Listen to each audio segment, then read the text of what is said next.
Hey, somebody's got to clean up all the firework trash in the yard. You did? Excellent. Good morning, afternoon, or evening. You are listening to the Professional Noticer. Here, you and I will use common sense and all the wisdom we can muster to move beyond what is true and go all the way to the truth. With actual listeners in more than 100 countries, I am the Professional Noticer. Hello, everyone. I'm Andy Andrews. Hey, thank you for making me a part of your week. My purpose here today and with every show we do is to play the part of a best friend or coach. I want to help you live the life you would live by giving you access to the greatest mentors the world has to offer today. Our sponsor this week is Tucker ATV. They have all the Polaris ATVs and 4x4s, power tools, Echo power tools. They got the Hustler lawn equipment.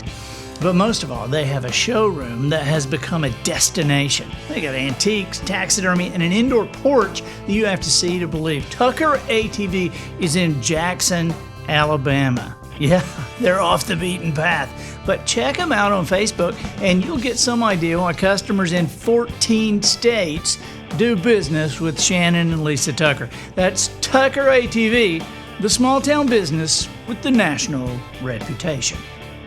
Observations and answers. And observations are, I think, the most critical. I think observations are the things that lead us to great questions, which in turn lead us to answers. We have an awesome guest today, very unusual guest. She's recognized by ESPN, Sports Illustrated, everybody you ever heard of, as one of the most influential women in sports business. She's the founder and president of KMM Sports. This is a full-service sports management company with offices in New York, Los Angeles, and Oklahoma City. And I know, Kelli, you have Oklahoma City because that's where you're from. Please welcome Kelli Masters.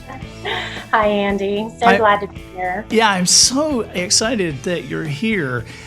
This is such an unusual occupation. And you and I have known each other for a long time. That when you first chose to represent athletes, there was not a woman who had been successful doing that. No, and it's funny that when I kind of stumbled into or discovered my calling, if you will, and became a sports agent, at the time I wasn't thinking about, oh, I'm going to be a pioneer. There are, women don't do this. I didn't even consider that. And it didn't dawn on me until I was actually in the environment at my first big official NFL event. Yeah, how quickly did you find out that women didn't do that? Well, it kind of started with when I took the exam. You can't just say, hey, I'm going to be Jerry Maguire. I'm an attorney. I can do this. And you have to go through an actual process. And so I had to start a certification process. I believe I started that in January of 2005. Yeah, and describe that process, because most of us, I wouldn't know. I just just get me a business card. I can be an agent. Yeah. I didn't either. So a couple steps back so you understand how I got to going through that process. I am an attorney. I've been an attorney for 20 years. I was about 5 years into a very normal, very boring law practice. Okay. Billing hours. And I felt like I was good at what I did, but it didn't light a fire in me. I wasn't passionate about it, but I felt like, okay, I'm just walking this out, walking in obedience, learning what I need to learn for whatever's next. But in the meantime, I had developed an interest in nonprofit organizations. Back in law school, I had decided I wanted to do the thing that a lot of people go to law school is I want to make a difference. I want to give back. I want to help people. And I discovered that having sort of an expertise in nonprofit law where I could help ministries and charities and foundations and anyone that wanted to give back, I could be in a position as an attorney, not just to be a trial lawyer, but also help with those types of things. Right. So naturally, the NFL came to mind. They don't make any money. Right. Yeah. Go ahead. I'm sorry. So the way all of this aligns is 5 years into my law practice, the year I became a partner in my firm, I was contacted by a former NFL player and his family. They had set up a foundation. They'd run into some issues. They needed to hire a lawyer. And so they hired me to clean up their messes. And That's what opened my eyes to that world, to the world of professional athletes. And I grew up a sports fan. I don't recall watching Jerry Maguire and saying, that's what I want to do with my life. I just never knew that that was an option to work in sports. I just thought it was going to be work and then the stuff that I enjoyed. Right. And it all aligned when I discovered that as an attorney, I was already one step towards becoming what's called a certified contract advisor. So in the NFL, you have to have either a graduate degree of some sort, an MBA, or a JD, a law degree. And then once you have that kind of threshold met, then you can apply with the NFL Players Association, with the union, to become certified. And it's this long process. You're vetted, you do a background check, you have tons of recommendation letters, and you have to fill out this huge application, pay a $2,500 fee just to be considered. Right. And then if you get through that process, you're invited to Washington, D.C. to take an exam. And so I remember walking in to take the exam and suddenly realizing, wait, I'm the only woman in this room. And really? There are 300 other men. 300? Now, what year was this? Yeah, this was in 2005. Okay. The summer. And it's funny because I remember walking in and thinking, did I do this right? Do I know what I'm doing? I just had this idea of, gosh, this sounds like everything that I've ever wanted to do all combined. I get to do my advocacy and protecting, and I get to be part of the sports world, and I get to give back and work with foundations, and it's just brilliant. It's, right. And my media background, I have a journalism degree, and so all of it seemed to come together. And I remember I walked in and I sat down kind of in the back of the room, and a young man came in and sat in front of me, and I recognized him. He was younger than me, but a classmate in law school. And he'd been working in Washington, D.C. as a government attorney. And he turned around and I said, oh, it's you. And I said, well, what do you, I didn't know you were doing this. He said, well, I didn't know you were doing this. And we talked a little bit, and his brother had become an actor after college, had moved to California, and had all of these future football stars lined up as clients. Wow. for this guy. And he said, all I have to do is pass this exam and I am set. I've got my clients. I have a pipeline. I'm ready to get out of, being a government lawyer. I'm going to do something I'm passionate about. And I was like, oh, good for you. And inside I'm like, I don't have any of that. I don't have, connections like that. Right. I don't have future clients. I don't know what I'm doing. But I had studied for the exam. And so I passed the exam and he failed. That's great.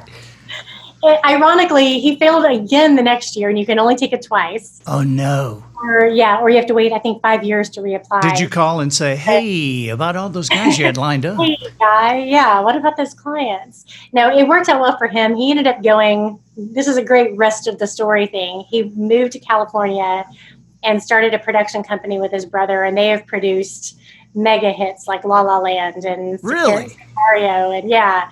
So he found he found something he was passionate about. It wasn't football. Wow. So anyway, long story short, that's when I looked around and I realized, gosh, there are no other women doing this.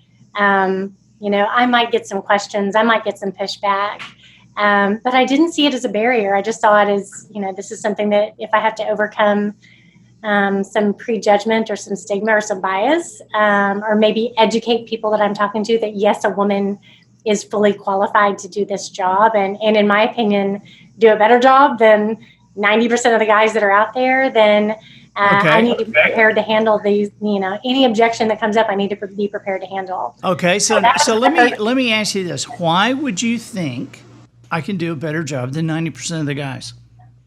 That's a really good question. I think it started with my first conversation with the mother of that NFL player that had reached out to me about representing them and helping them with their foundation, doing legal work. His mother at one point, she was the one that opened my eyes. She grabbed my hand in the middle of a meeting, and it had never crossed my mind to be an agent. And she grabbed my hand and she said, where were you in the beginning? And I kind of looked at her like, what do you mean? Like, I've been an attorney for a long time. Yeah, I kind of helped you then. She sensed you understanding some human things that nobody else ever had. And I've later learned, I've now learned a lot of the things that I experienced or learned, and that there are actually names for them, like emotional intelligence Right. and things like that. I didn't know what to call them. She said, you take the time to listen. You ask a lot of questions. You don't assume that you know what we want.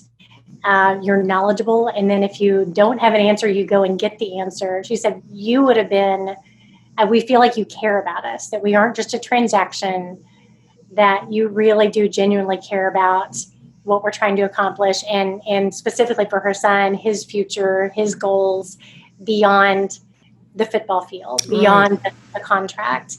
And so I had the expertise to negotiate and understand the collective bargaining agreement and all the legal and business aspects of football, the football business. But I also had an approach that was very unique and different from most of my colleagues. And that's just someone who listens and cares. Right. And now, and as really this was starting, if we move back just a little bit, as this was starting, who was the first person that you went to and said, you know what I think I'm going to do? Oh my goodness. Well, I made the mistake of announcing my newfound calling to a number of attorneys that I worked with and that I respected, and the immediate response was, as you can imagine, it was not necessarily the most positive. Right. Well, a lot of us have gone through that. That's like me announcing to my family, I think I'm going to be a comedian. Yeah. Yeah.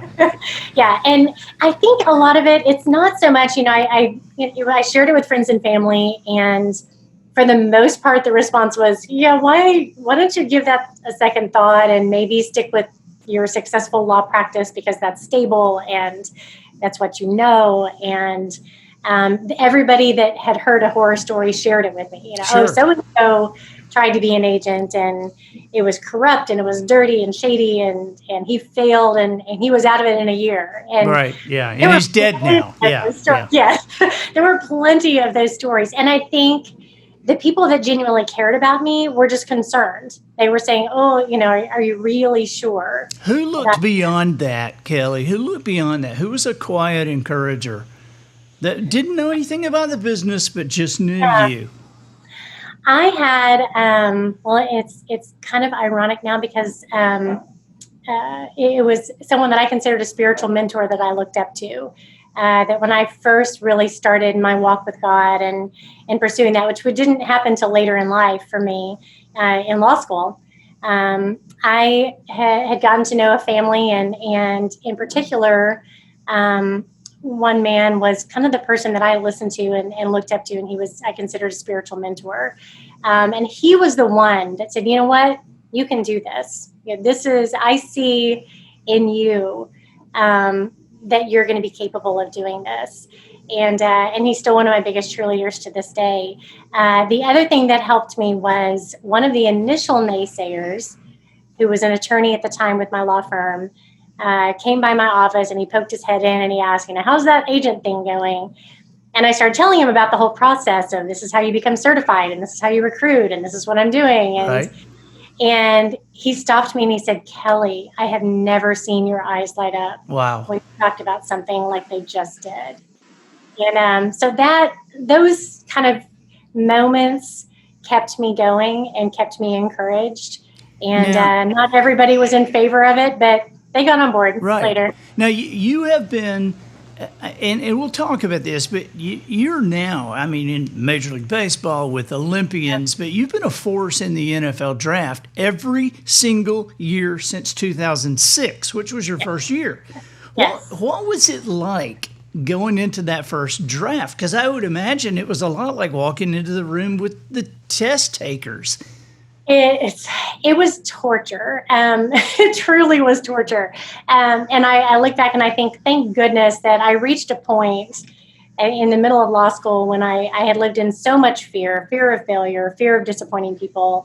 And I made a really important switch to, I'm not going to live in fear. I'm not going to let fear dictate what I do from here on out. I may experience fear, but it's not going to stop me. Right. And I had a mentor I remember that said, the opposite of fear is action. And so I thought, okay, if I just keep moving forward and fighting through, I'm gonna develop the courage to get through this, but I'm going to be driven by my deeper purpose. And so that's what I latched onto. And so that kept me going through a lot. So before the draft, there's always a combine. I don't know if you're familiar with the NFL combine. Yeah, sure. It's typically Indianapolis every year in February, and it's a big televised event. All right. When I first started going to it, it was, that was before NFL Network, and I'm old now. I think ESPN is still brand new. Yeah, we're looking at you. You look really old. Go ahead. So I walked into the combine, and one of the days of the combine is set aside where all the agents have to come together for kind of a State of the Union meeting. And so now it's not just 300 men, it's 900 men and me. Oh my gosh. All in a huge ballroom, all the testosterone and ego you can imagine stuffed into one Shark Tank. Just crazy environment. And I walk in and I'm just, my knees are knocking and my heart's pounding. And I'm thinking, what am I doing here? And I had one client. I had my one quarterback who was, I think, like 5'10". 4 or 5'10" quarterbacks were having success in the NFL. And I walk in and I kind of, again, sit at the back and just taking it all in. And at one point, I just had to get out of the room. Just, the tension and the feeling of the room was overwhelming. And so I walk outside to kind of catch my breath. And I remember kind of laughing to myself going, well, at least there won't be a line for the ladies' room. Like, it's just me. And I walk out, and one of the best known agents in the business was standing out in the hallway, and he was talking to a bunch of reporters that were waiting outside. And he caught my eye. I probably told you this story before, but he caught my eye and turned away from the reporters and walked up to me and didn't know me. But he looked at me and pointed his finger and said, "What are you doing here?" And I looked around like, I'm an agent like you. And he kind of, before I could even say anything, he asked me how many clients I had. And I said, I have one. And he kind of laughed and he said, well, let me tell you why you don't belong here. Wow. And he needed to give me this lecture about all the practical reasons why women would never be respected or represent players or have any success in the industry. And I was not the first woman. There had been a couple of women who had done contracts for veterans, mainly because they worked for agencies or firms, right, and fell into it. You were just the first one to actually have a player drafted. Yes, and also to start my own company, right, launch out and all start. Right, so keep going. Literally like Jerry Maguire. So he gives me this lecture of players will, I'm seeing the reporters are like nosing closer. Yes, yeah, all right. Listening in. So in front of the reporters and everything, he is telling me, players are never going to respect you. Do you really think a general manager is going to listen to a woman? Do you think a coach is ever going to return your phone call? Why would you waste your time? That was his point to me. Again, kind of protecting, telling me, I'm going to protect you. This is a terrible environment for women. Yeah, right. I know who you're talking about. And every time I hear the story, I want to go beat him up again. Seriously. So I am in kind of this newly found, gumption of mine. I stood up to him and I said, listen, you don't know me. You don't know why I'm here. Granted, probably most women would not want to be standing here talking to a jerk like you, but I'm here for a reason.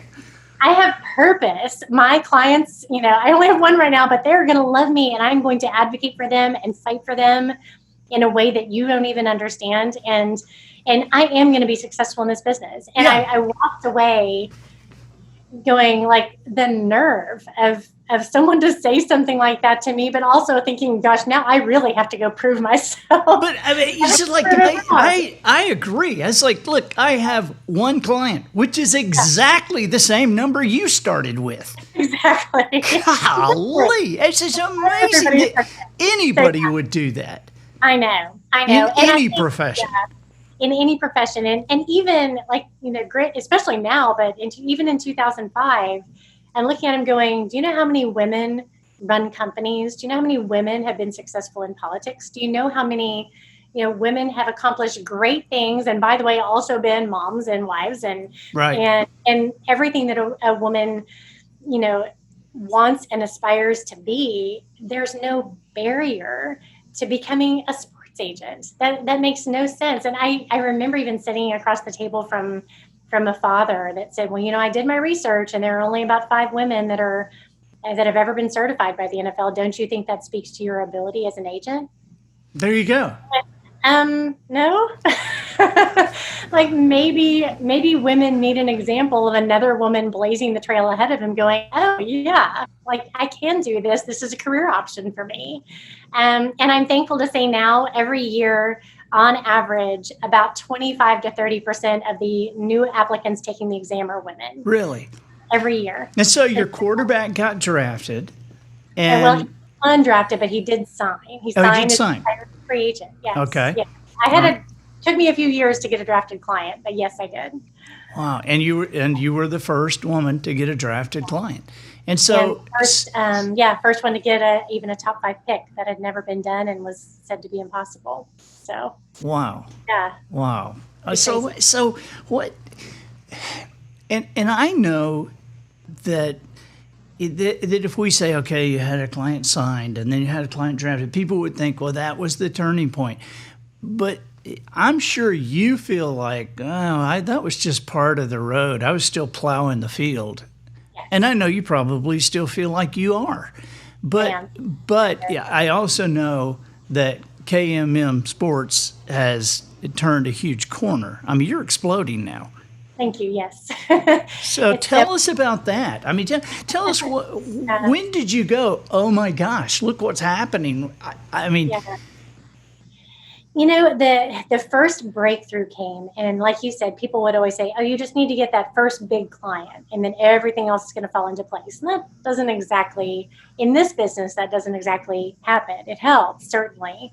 And that was in 2010. And it's funny now looking back because 2010 was before social media really exploded. Right. I was sitting in the green room at Radio City Music Hall, which is where they used to do the draft every year, and realized personally, I hadn't thought about it until really that moment that, wow, I am the first woman to sit here with a first round draft pick, in the green room, and he's about to get his name called as the number 3 overall pick in the draft. And that's never happened for a woman. It didn't make the news. It wasn't a story. I don't have a single picture from that night because I was so focused on doing my job and so focused on almost the personal victory of what it was. And I remember coming back after the press conference and helping him get his family on the stage for all the pictures with the commissioner and all that pomp and pageantry. And I came back to my phone and had hundreds of messages from other agents, from general managers, from scouts, from the hundreds of people that had watched me struggle for years to get to that point. And so it was a big personal victory, but it wasn't, I didn't realize at the time that it was, first of all, breaking the proverbial glass ceiling. And now women almost every year represent first rounders. It took a few years, but it now happens on a regular basis and is still newsworthy, which I think will have arrived as women NFL agents when we're not women NFL agents and when they're not doing stories about us, when it's just expected. This is still very interesting. I want to when we put this out, I'm going to have Matt attach the piece that Motrin did on you. Thank you. Yeah. I was fascinated when I saw that. I was like, wow! It's just so. Are there are some so that was the turning point? Yeah, I think so too. So now, I mean, it's not just NFL; it's baseball, it's the Olympics. Tell us about that. Yeah, so we went from, and even when I had that draft pick, I think I only had 3 clients at that time, and now I have over 30. Here we are, 10 years later.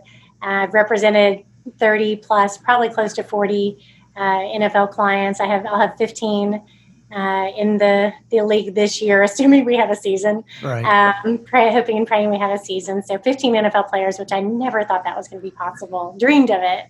But also have a handful of baseball players, Olympians. I've been to the last 2 Winter Olympics in Sochi and in South Korea. We're expanding all the time. My staff is growing. It used to just be me, and I would, pretend that KMM was this big established company, but it was just me. And it was all perception, but now we have an amazing staff. I have up and coming agents that are young and hungry and are doing things the right way. I've trained them myself, so I know that their values align with the company and with the mission that we've set out to accomplish. And so it's exciting. It's exciting to see our clients making waves in the industry, and not just not just barely hanging on, but men who are leaders in their locker room and in the community and in the league.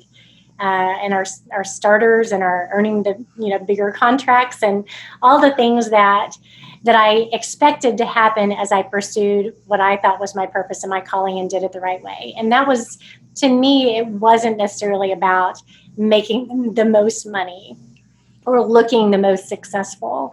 I just knew I found what I'm supposed to do. I have dug into my purpose. I'm not going to let anyone talk me out of it. I'm not going to let setbacks hold me back or obstacles hold me back. I'm just going to keep persevering, and I'm going to do it the right way with integrity. And that is actually something that is unfortunately becoming more and more rare in the professional sports representation and the agent world. It's becoming so much more than just cutthroat. It's becoming almost corrupt. And why do you think so? Because here we live in a time where, I tell clients a lot. I say, look, there's two things I know about a secret. Is one, you can't keep one, and two, no matter how hard you try, everybody's going to know. I mean, we live in a world with social media. We live in a world with cell phone cameras, with the internet. Yeah. How does anybody think they're going to get away with anything?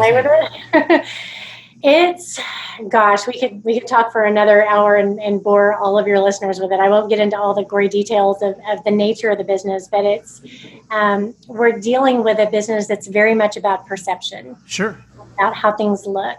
And obviously that's something that you talk about. But it's set up in a way that we're dealing with future clients and then clients who have grown up in an era of reality TV and social media and people becoming famous on YouTube for doing nothing but making videos. Right, sure. And it's all about perception. And unfortunately, there's an undercurrent that is not supported. There's an undercurrent of taking shortcuts and expecting, having sort of this entitlement mentality going into it that honestly has been drilled into them. It's, we watch now, if you watch high schoolers making their choice on where they're going to college, It's a huge event. It's done on TV and with a national audience, and it's broadcast, and it's become this thing where it's so built up that it really is all about the perception. And let me tell you what a college football coach told me once, and I want you to comment on this and just link this to what you're talking about.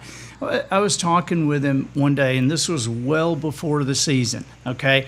And he said, since sometime the 8th or 9th grade, but certainly since the 10th grade, we have made an effort to tell these guys how much we want them and to tell them how great they are. And everybody around them is telling them how great they are.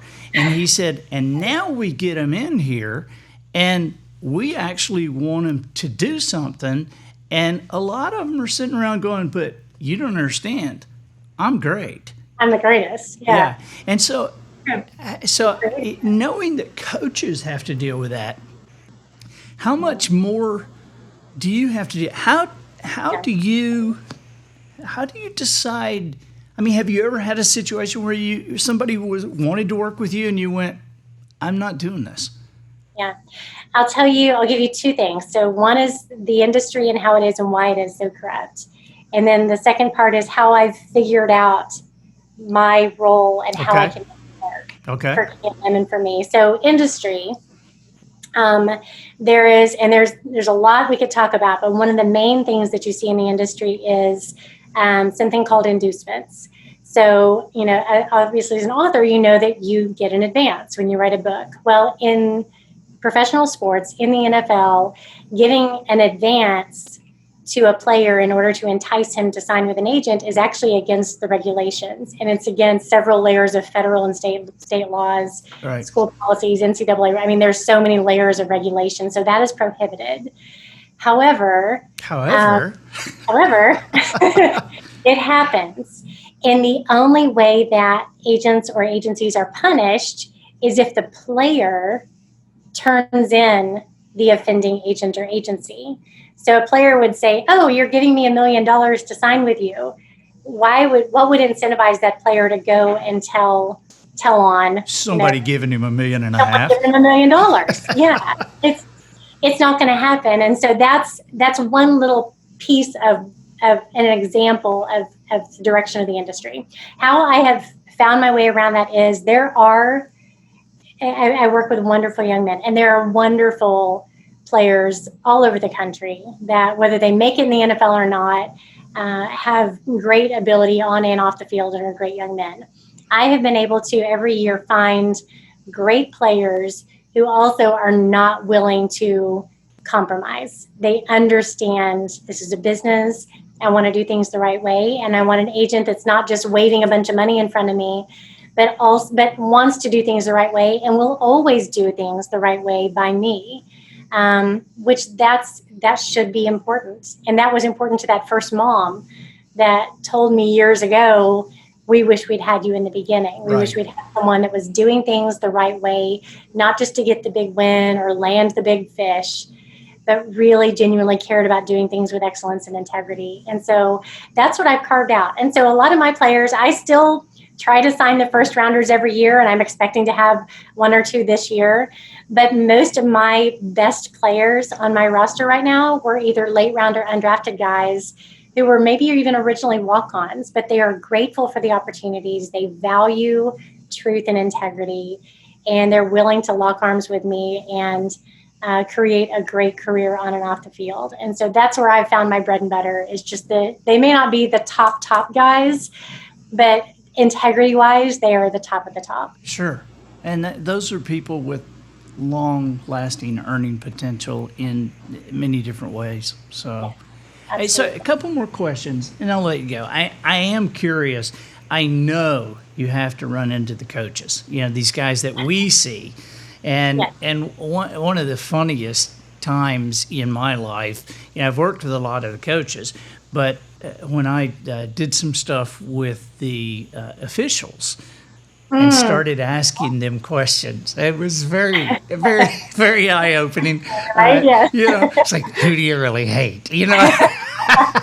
And so who is there anybody who has been just welcoming to you? And then is there anybody that you're like, "Oh God, get me out of here. Oh please." That you it's like we see somebody at the end of the grocery aisle and we go, "Oh, I can't."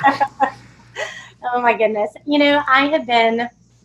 I've actually been really blessed, even though getting started as an agent was hard, and recruiting and dealing with college coaches and parents and other agents that just didn't want to see me succeed.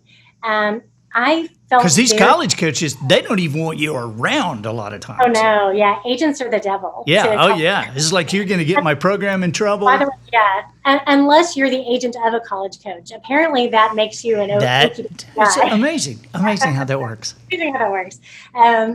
But I really felt welcomed from the time I got to the NFL by general managers and even coaches in the NFL. Maybe just because I was unique and different, and maybe a breath of fresh air. I heard that over and over, that, "Wow, I really enjoy talking to you." I don't bring the ego and the testosterone and the pride into the room. It's, let's talk about football and let's talk about my guys. And even though we could see just how excited Bill Belichick would be, she's a breath of fresh air. She's a breath of fresh air. It's like, oh, thank you. I'm glad you're so excited.